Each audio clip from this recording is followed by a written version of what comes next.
Next up, I'd like to invite Tom Jennings to come and talk to us about R&D tax credits, the changing environment there, and how we might be able to help you whether you're a sheep planter or not.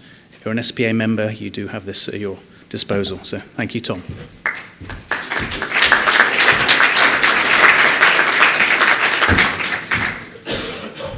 Thank you, Tim.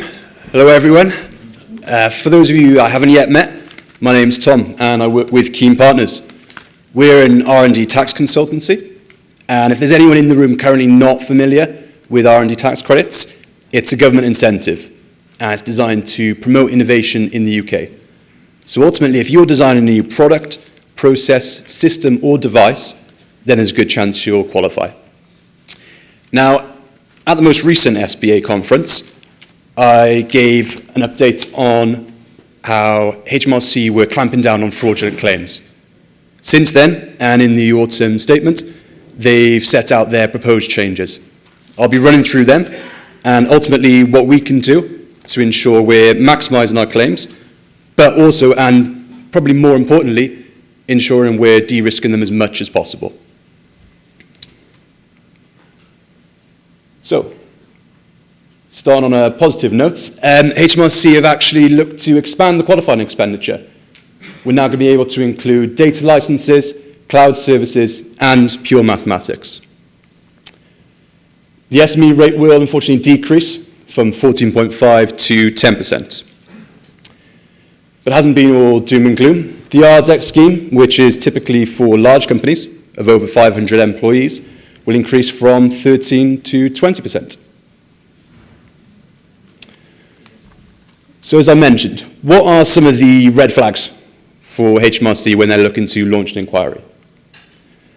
So you might have heard about the bakery that was claiming R&D tax credits for putting blueberries in a croissant, or the care home that was adding a vegan menu for residents. Well, industries which see a sudden spike in claims, it's always going to cause a little bit of suspicion for HMRC. If a company is receiving grant funding, it makes their position to claim slightly more complicated. Mistakes can easily happen, but HMRC have started to lose their patience. HMRC inspectors have targets, and they need to be as sufficient as possible, so it makes sense for them to be targeting the higher value claims. On a similar note to grant funding, complex company structures can again lead to mistakes. The HMRC are going to be focusing on that even more so now. At the previous conference, I mentioned the importance of providing a full technical report to back up the claim. Claims with limited support, it's just going to further arise suspicion from HMRC. And on a similar note, it's essential that the financial aspect of the claim is very consistent. So, how do we avoid an inquiry? Well, ultimately, nobody can. There's a few areas which you can do to ensure you're reducing the risk as much as possible, but ultimately, you're also prepared for a potential inquiry.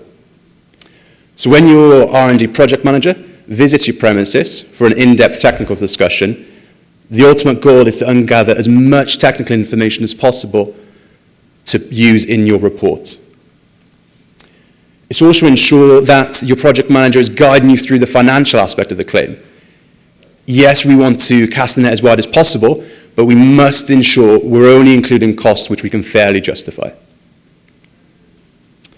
It's also important to have an in-house rigorous quality assurance of your technical report. What steps are you going through prior to submitting to HMRC? And lastly, and like I mentioned, ultimately, do you have the experience, the resources, and the time necessary to deal with a potential inquiry from HMRC in the worst case scenario? For a while now, we've been helping SPA members identify where the potential R&D might sit in businesses, and it's something that thankfully a lot of you have been making use of. Since the recent update from HMRC, we're now going to be extending this to a complimentary health check of your most recent R&D submission. Now, when we run our analysis, we focus on 4 key areas. The first being the risk. What's the actual risk of the claim? The size of the claim goes back to my earlier point. Are you including everything which we can fairly justify, or are you bridging the line a little bit too much? The value of the claim. Are you getting best value currently from the current process? And the process. How does that look for you currently, and how much time is invested from your side? There's no need for me to bore you with the statistics about clients that we've onboarded who were previously using another process. But what I will say is, as with any sort of health check, it's worth it for peace of mind alone. That's it from me. Thank you so much for listening. I'm here with my colleague Sophia, so if you do have any questions at any point, we'll be here for this evening, so please do come for a chat. Thank you.